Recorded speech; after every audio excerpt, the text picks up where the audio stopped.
Good evening students. Today we will start our chapter 1 in EVS, that is Animal and Man.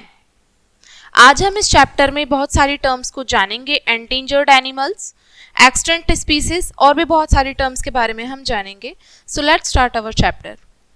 In this chapter animals that live on earth long ago are now alive now.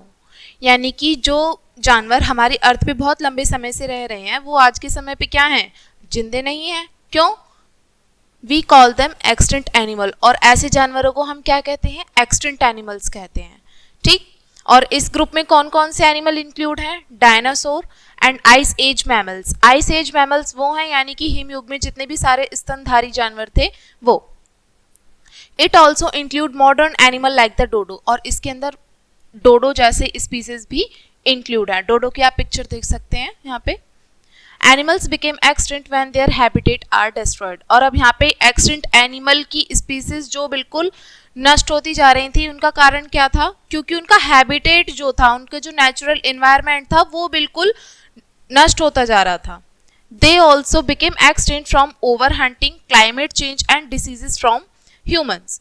और वो क्यों भी extinct होते जा रहे थे? क्योंकि एक तो ओवर हंटिंग की वजह से, यानी कि इनका जो शिकार था वो बहुत बड़े पैमाने पे किया जा रहा था, इस वजह से भी, और मौसम में बदलाव के कारण, और जितने भी बीमारियां उन्हें ह्यूमन से मिल रही थी इस वजह से. ये आपको यहाँ पे रीजन बताया है कि जो एनिमल्स थे वो एक्सटिंक्ट क्यों हो गए.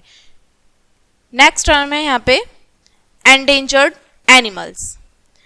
एंडेंजर्ड एनिमल्स बेसिकली वो एनिमल्स होते हैं यानी कि जो खतरे में है आज के समय पे. Animals who lives in danger are called endangered animals. यानी कि जो जानवर आज के समय पे खतरे में जी रहे हैं, जिनका जीवन संकट में है, वो सभी एंडेंजर्ड एनिमल्स कहलाते हैं. These animals exist in very small numbers around the world. और ये जितने भी सारे जानवर हैं पूरे वर्ल्ड में, इनकी क्वांटिटी जो है वो बहुत थोड़ी ही रह गई है. ठीक. इनके एग्जाम्पल्स हैं इंडियन राइनोसोरस, ढोल, blue whale, बोनोबो, giant panda, snow leopard and African wild dog. Snow leopard, African wild dog. और आप इसमें से कुछ बेसिक याद रख सकते हैं, जैसे कि आप यहाँ पे पिक्चर देख सकते हैं.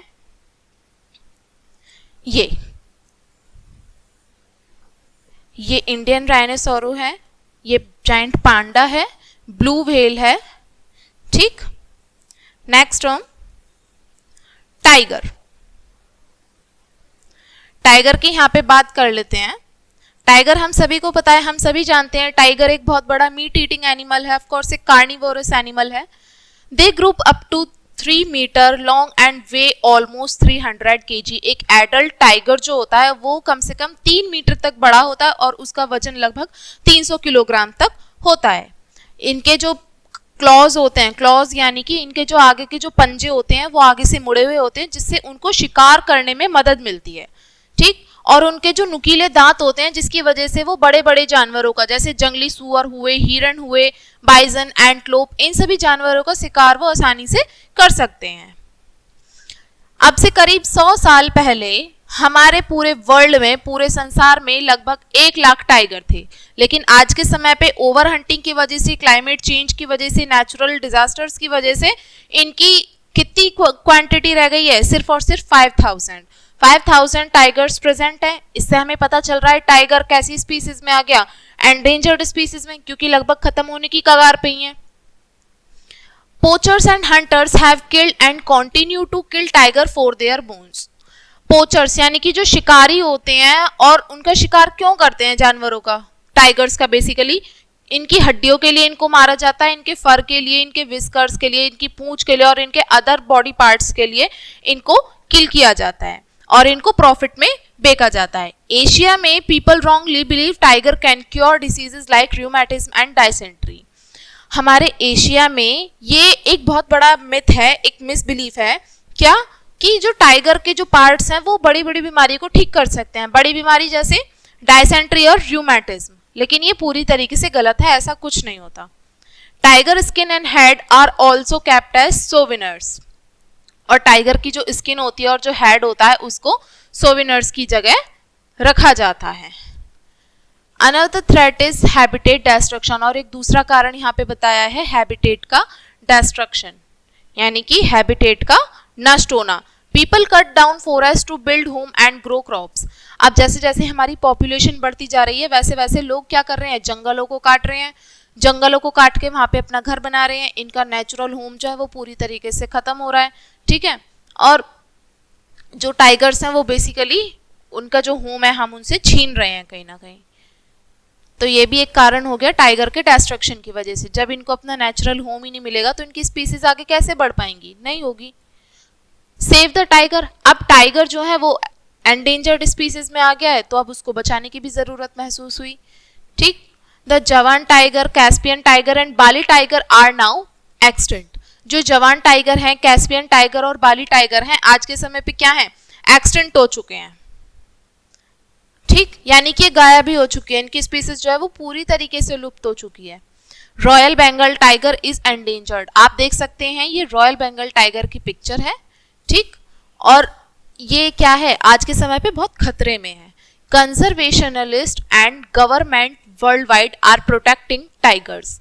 जितने भी हमारे कंजर्वेशनलिस्ट हैं, ठीक है, और जो हमारी सरकार है पूरे वर्ल्ड में वो टाइगर को बचाने के लिए अनेकों अनेक प्रयास कर रही है। अपनी तरफ से जितना पॉसिबल हो पा रहा है सभी कुछ किया जा रहा है टाइगर के बचाव के लिए। दे हैव क्रिएटेड, और इसके बचाव के लिए क्या क्या स्टेप लिए गए हैं, यहाँ पे नेशनल पार्क बनाए गए हैं, रिजर्व बनाए गए हैं और सेंचुरीज बनाई गई हैं, ठीक है। इनका बनाने का एक मेन रीजन ये है कि ये एरिया रिजर्व कर दिए गए हैं टाइगर के लिए। अब इसमें क्या होता है ना कि टाइगर यहाँ पे आसानी से घूम फिर सकते हैं और अपना शिकार कर सकते हैं। और जितने भी सारे बूढ़े टाइगर होते हैं या कुछ बीमार होते हैं या जिनको चोट लगी होती है, जितने भी सारे फॉरेस्ट ऑफिसर्स होते हैं उनके द्वारा उनको हेल्प करी जाती है टाइगर्स को, ठीक है। अब यहाँ पे बात आती है इंडियन प्रोजेक्ट टाइगर 1972 में लॉन्च किया गया टाइगर्स की संख्या को बढ़ाने के लिए। इट इंक्लूड 27 रिजर्व, और इसके अंदर कितने रिजर्व थे, 27 रिजर्व थे टोटल। अब जैसे पूरी वर्ल्ड वाइड फंड, WWF इसका निमोनिक है। WWF जो है ये एक फंड रेजिंग एक क्या है, ग्रुप है, क्या करता है ये पूरे वर्ल्ड में से अवेयरनेस फैलाता है, यानी कि जागरूकता फैलाता है कि हमें टाइगर को सेव करने के लिए अभियान चलाने चाहिए। और इसके लिए WWF क्या करता है, लैंड खरीदता है, फंड रेज करता है ना, किसके लिए, टाइगर के नेचुरल हैबिटेट के लिए, जिससे कि टाइगर जो है उनको उनका नेचुरल होम मिल सके। इसके लिए भाई फंड की तो जरूरत होती है, और ये काम कौन करता है, WWF। एक तो ये पूरे वर्ल्ड में अवेयरनेस फैला रहे हैं, ठीक है, और क्या कर रहे हैं, यानी कि टाइगर को बचाने के लिए कैंपेन चलाओ, अभियान चलाओ, ये करो वो करो, ठीक है। इन सब के कौन अवेयर कर रहा है, WWF। अब यहाँ पे नेक्स्ट टॉपिक स्टार्ट होता है, पीपल डिपेंडेंट ऑन एनिमल्स। अब क्या है कि अब हमने सभी ने देखा है हमारे चारों तरफ हम बहुत सारे ऐसे लोग हैं जो भी आज के समय पे जानवरों पे डिपेंड हैं, किसके लिए, अपनी अर्निंग के लिए, ठीक है। अर्निंग के अलावा जानवरों को एंटरटेनमेंट का भी सोर्स माना जाता है। एंटरटेनमेंट के सोर्स की वजह से लोग जो होते हैं अपने पैसे भी अर्न करते हैं, अपनी लिवलीहुड चलाते हैं। Many people in India depend on animals for a living, ठीक है। बहुत सारे लोग हैं इंडिया में जो सिर्फ और सिर्फ एनिमल्स पर डिपेंड होते हैं अपनी लिविंग के लिए, यानी कि अपने जीवन को चलाने के लिए। Animals are use for labour and entertainment. जानवरों का इस्तेमाल किस लिए किया जाता है, लेबर के लिए, मजदूरी के लिए और मनोरंजन के लिए। एग्जाम्पल के लिए यहाँ पे बताया गया है, वॉशरमैन यानी कि जो धोबी होता है वो गधों का और खच्चरों का इस्तेमाल करता है वजन ढोने के लिए। एक जगह से दूसरी जगह वजन ले जाने के लिए गधों का और खच्चरों का इस्तेमाल किया जाता है। एलिफेंट्स का भी इस्तेमाल करते हैं, जितने भी सारे लॉग्स होते हैं, लॉग्स यानी कि लकड़ी के जितने भी सारे बड़े बड़े लॉग्स होते हैं, है ना, उनको कैरी करने के लिए और राइड्स देने के लिए, यानी कि लोगों को घुमाने के लिए भी एलिफेंट्स का इस्तेमाल करते हैं। हॉर्सेस और बुलक्स जो होते हैं वो फार्मिंग में इस्तेमाल करते हैं और ट्रांसपोर्टेशन में, यातायात में भी इस्तेमाल होता है इनका।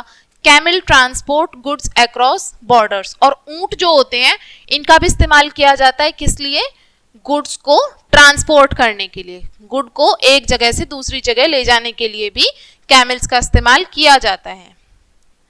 Some animals are forced to perform tricks on street or pose for tourist photo. अब कुछ जानवर ऐसे हैं जिनको जबरदस्ती फोर्स किया जाता है, किस लिए?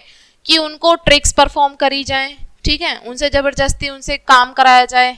जैसे आप लोग देख सकते हैं जितने भी सारे स्ट्रीट शो होते हैं, जब भी हम किसी फेयर में विजिट करते हैं या कहीं गांव में जाते हैं तो हम देख सकते हैं जितने भी सारे स्नेक चार्मर्स वगैरह होते हैं, सपेरे होते हैं, सांप से मतलब ट्रिक्स परफॉर्म कराते हैं, उनको नचाते हैं अपनी बीन की धुन पे, ठीक है। और जितने भी सारे मंकीज वगैरह होते हैं, मंकी की परफॉर्मेंस वगैरह होती है ना, तो ये सभी किस में आते हैं? For pose for tourist photo, ठीक है। इस तरीके से लोग जो होते हैं अपनी लिवलीहुड चलाते हैं इनसे पैसा कमा के। Some are even force to fight each other for sports and entertainment, और कुछ जानवरों को आपस में लड़वाया जाता है, किस लिए? स्पोर्ट्स के लिए और अपने मनोरंजन के लिए। Animals use for labour are generally better cared for than in zoo और सर्कसेस, यानी कि जो जानवर किस लिए इस्तेमाल में होते हैं? लेबर में, मजदूरी में इस्तेमाल में होते हैं, वो दरअसल में ज्यादा बेटर होते हैं। यानी कि जो जू में और सर्कस में होते हैं ना, उनको ज्यादा उससे रखा जाता है। But using wild animal is unnatural as they are remove from their habitat, लेकिन जंगली जानवरों का ऐसे में इस्तेमाल करना बहुत गलत है। क्यों? क्योंकि उनको उनके नेचुरल हैबिटेट से अलग करना दरअसल में पूरी तरीके से गलत है। ये यहाँ पे आप देख सकते हैं एलिफेंट्स हैं, उनको त्योहारों के लिए तैयार किया गया है।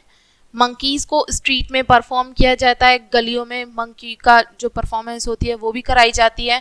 बुल्स जो होते हैं उनको आपस में लड़वाया जाता है एंटरटेनमेंट के लिए। जलीकट्टू का आप एग्जाम्पल ले सकते हैं, जहाँ पे बुल्स जो होते हैं, बुल फाइट एक बहुत कॉमन गेम है वहाँ पे, सिर्फ और सिर्फ एंटरटेनमेंट के लिए ही। नेक्स्ट आप यहाँ पे देख सकते हैं फिश इन एक्वेरियम, ये यहाँ पे फिश है, एक्वेरियम में परफॉर्म कराया जा रहा है इससे। डॉल्फिन जो होती है वाटर पार्क में वो, और हॉर्स राइडिंग जो है ये भी एक बहुत कॉमन एग्जाम्पल है। Ox working in a field, यहाँ पे आप देख सकते हैं जितने भी सारे बैल होते हैं वो खेतों में काम करवाया जाता है उनसे। और हॉर्स पुलिंग ए कार्ट, यानी कि जो घोड़ा गाड़ी होती है वो, और जो डंकी होते हैं वो वजन ढोते हैं, और कैमल को भी वजन ढोने के लिए इस्तेमाल किया जाता है। ये आपके कुछ एग्जाम्पल थे एनिमल लेबर के और एंटरटेनमेंट के। नेक्स्ट अब बात करते हैं यहाँ पे एक प्रोफेशन की, सबसे कॉमन प्रोफेशन है सपेरा। सपेरे को हम सभी जानते हैं, हमने सभी ने देखा भी होगा, कुछ लोगों ने नहीं भी देखा होगा। सपेरा बेसिकली क्या होता है ना, वही यानी कि जो स्नेक चार्मर्स जिनको कह देते हैं इंग्लिश में, जो सांप को अपनी बीन की धुन पे नचाता है, उसी को ही सपेरा बोलते हैं। Early snake charmers were actually healers, यानी कि जो पुराने पहले स्नेक चार्मर्स हुआ करते थे, पुराने सपेरे जो हुआ करते थे, वो क्या कहलाते थे?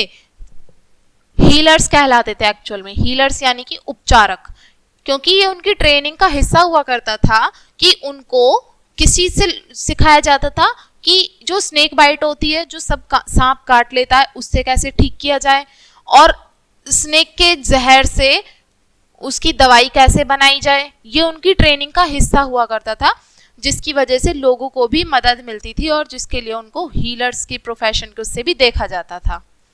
नेक्स्ट यहाँ पे बोला गया है snake charming is common in south Asia and north Africa. Snake charming जो थी साउथ एशिया में और नॉर्थ अफ्रीका में सबसे ज्यादा कॉमन थी।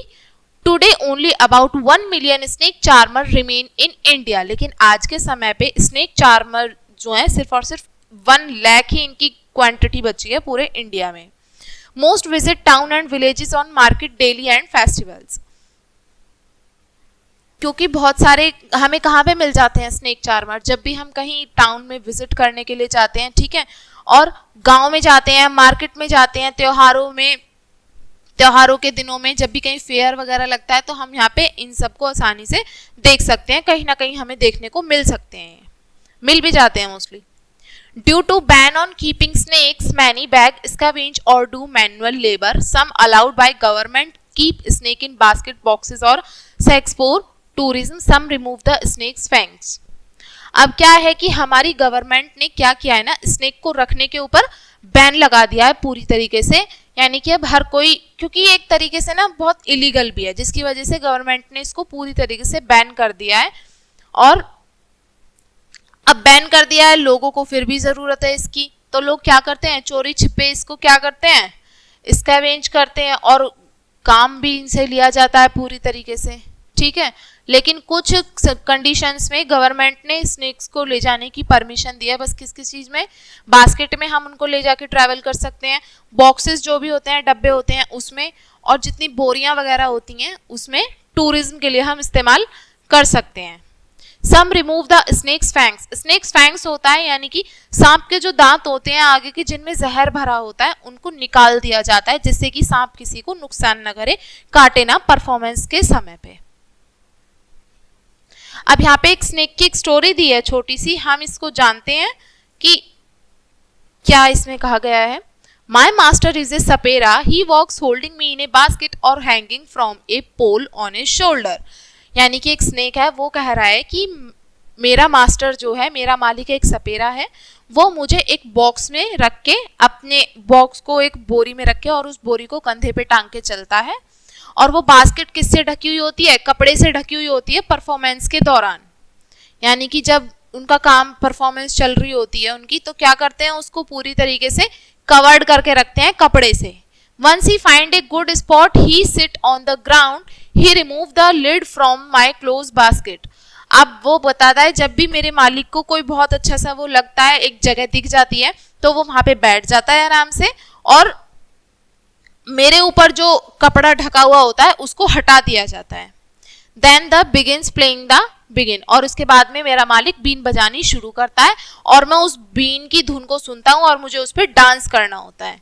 Children away strike when they see me, और बच्चे बहुत खुश होते हैं और सरप्राइज होते हैं जब मुझे वो देखते हैं। After dancing I return to my basket, और डांस के बाद में मैं वापस से अपनी बास्केट में आ जाता हूँ। अब इस स्टोरी से हमें ये पता चला कि जो देखो कितना एकदम उनकी लाइफ जो है कितनी कंजस्टेड हो गई है ना। यानी कि उसको सिर्फ और सिर्फ उसी काम के लिए निकाला जाता है बाहर भी, बस जितना उनका काम होता है। अब देखो उनका जो नेचुरल हैबिटेट है वहां पे वो आसानी से घूम फिर सकते हैं, उनका पूरा उनकी जो फ्रीडम है वो उनसे छीन ली गई है, वो इस स्टोरी से हमें पता चल पा रहा है। यहाँ पे नेक्स्ट टर्म है महोत। महोत एक हम सभी को पता है, देखा भी होगा कहीं ना कहीं। महोत बेसिकली उसको बोल देते हैं महावत को हिंदी में, यानी कि जो हाथियों के जो मालिक होते हैं ना, जो हाथी को घुमाते हैं, उनकी टेक केयर करते हैं, है ना, उनको ही महोत बोल देते हैं। महोत in India specially Kerala ride and care for elephant. Kerala side में एलिफेंट की राइड के लिए और एलिफेंट की केयर करने के लिए महोत्स को रखा जाता है। ट्रेनिंग स्टार्ट होती है 10 साल की उम्र से, यानी कि जब महोत को रखा जाता है एक एलिफेंट को पूरी लाइफ के लिए। They bath the elephant daily and prevent them from wandering into forest. और उस महोत का काम होता क्या है, यानी कि उस एलिफेंट की लाइफ टाइम के लिए टेक केयर करके रखना और उसको जंगल में इधर उधर खोने से बचा के रखना, कहीं वो इधर उधर ना निकल जाए, ठीक है। और इनका काम होता है डेली एलिफेंट की केयर करना, उसको फीड करना, उसके लिए खाना वगैरह प्रिपेयर करना, ये उनकी ट्रेनिंग का हिस्सा होता है। Mahout skills are pass down through generations. Mahout skills जो है, यानी कि महावत के जो कौशल है ना, ये इनकी जो पूरी स्किल है वो जनरेशन टू जनरेशन ट्रांसफर होती रहती है। Like snake charmers their profession also declining. अब जैसे जैसे स्नेक चार्मर्स हैं उनका प्रोफेशन भी धीरे धीरे डाउन होता जा रहा है, उसकी तरह ही महोत का जो प्रोफेशन है वो भी डिक्लाइन हो रहा है, डाउन हो रहा है। आप लोग समझ गए होंगे कि क्यों डाउन हो रहा है। अब यहाँ पे पूरे चैप्टर के कुछ इंपॉर्टेंट पॉइंट बताए गए हैं, एक तरीके से समरी है, तो एक बार हम डिस्कस कर लेते हैं इन पॉइंट्स में क्या कहा गया है। Extinct animals like dinosaur no longer exist due to natural habitat loss and hunting. Extinct animals जो होते हैं वो आज के समय पे नहीं है। क्यों नहीं है? जैसे कि डायनासोर नहीं है, एग्जिस्ट नहीं करता आज के समय पे, हैबिटेट लॉस की वजह से और हंटिंग की वजह से उनका नेचुरल एनवायरनमेंट है वो खोता जा रहा है, ठीक है, और हंटिंग की वजह से उनका शिकार बढ़ गया है, इसलिए। सही बात है। Next, endangered animal like tiger are at risk of extension. यानी कि एंडेंजर्ड यानी कि जो खतरे में जो जानवर हैं जिनका जीवन, जैसे कि टाइगर, वो एक्सटेंशन के रिस्क पे हैं। एक्सटेंशन के रिस्क पे मतलब यानी कि वो एक्सटेंट होने वाले ही हैं, बिल्कुल खत्म होने के उसमें ही हैं, ये इस कैटेगरी में कभी भी आ सकते हैं। अगर हमने इनके हंटिंग पे इनके शिकार पर रोक नहीं लगाई तो। सही बोला इन्होंने। Poaching and deforestation threaten tiger conservation efforts aim to protect them. Poaching and deforestation, poaching का मतलब होता है शिकार करना, डिफोरेस्टेशन का मतलब होता है जंगलों का कटाव करना, वन का कटाव करना, जिसकी वजह से टाइगर्स जो हैं वो उनकी जो पूरी क्वांटिटी है वो घटती जा रही है। और conservation effort aim to protect them, और कंजर्वेशन इनके बचाव का जो मेन एम है वो यही है कि इनको टाइगरों को बचाया जाए। In India animals are use for labour entertainment often in poor conditions. India में एनिमल्स को लेबर की तरह इस्तेमाल किया जाता है, मनोरंजन के लिए इस्तेमाल किया जाता है, और उनको अक्सर बुरी कंडीशंस में रखा जाता है, यह हम देख सकते हैं। Snake charming was once a healing profession, now in decline due to ban on snake keeping. Snake charming जो कभी एक हीलिंग प्रोफेशन के उससे जाना जाता था, आज के समय पे वो धीरे धीरे डेक्लाइन होता जा रहा है। क्यों? क्योंकि स्नेक के रखने के ऊपर बैन लगा दिया है हमारी गवर्नमेंट ने। सही बात है, ये भी हमने अभी ऊपर डिस्कस किया था। नेक्स्ट पॉइंट देखते हैं। Mahout train for year for care for elephant but their profession is declining. यानी कि महावत जो होते हैं उनको सालों साल ट्रेनिंग दी जाती है, किस लिए? एलिफेंट की टेक केयर करने के लिए, लेकिन इनका प्रोफेशन भी धीरे धीरे डाउन होता जा रहा है। हमने इस चैप्टर में बहुत सारे पॉइंट्स डिस्कस किए। एक्सटिंक्ट एनिमल्स, एंडेंजर्ड एनिमल्स, ठीक है, और किस तरीके से लोग अपनी लिवलीहुड के लिए एनिमल्स के ऊपर डिपेंडेंट है और एनिमल्स की क्या कंडीशन है। हमने इस चैप्टर में बहुत सारे पॉइंट्स को जाना। आई होप आपको ये चैप्टर अच्छे से समझ में आया होगा। Thanks for watching.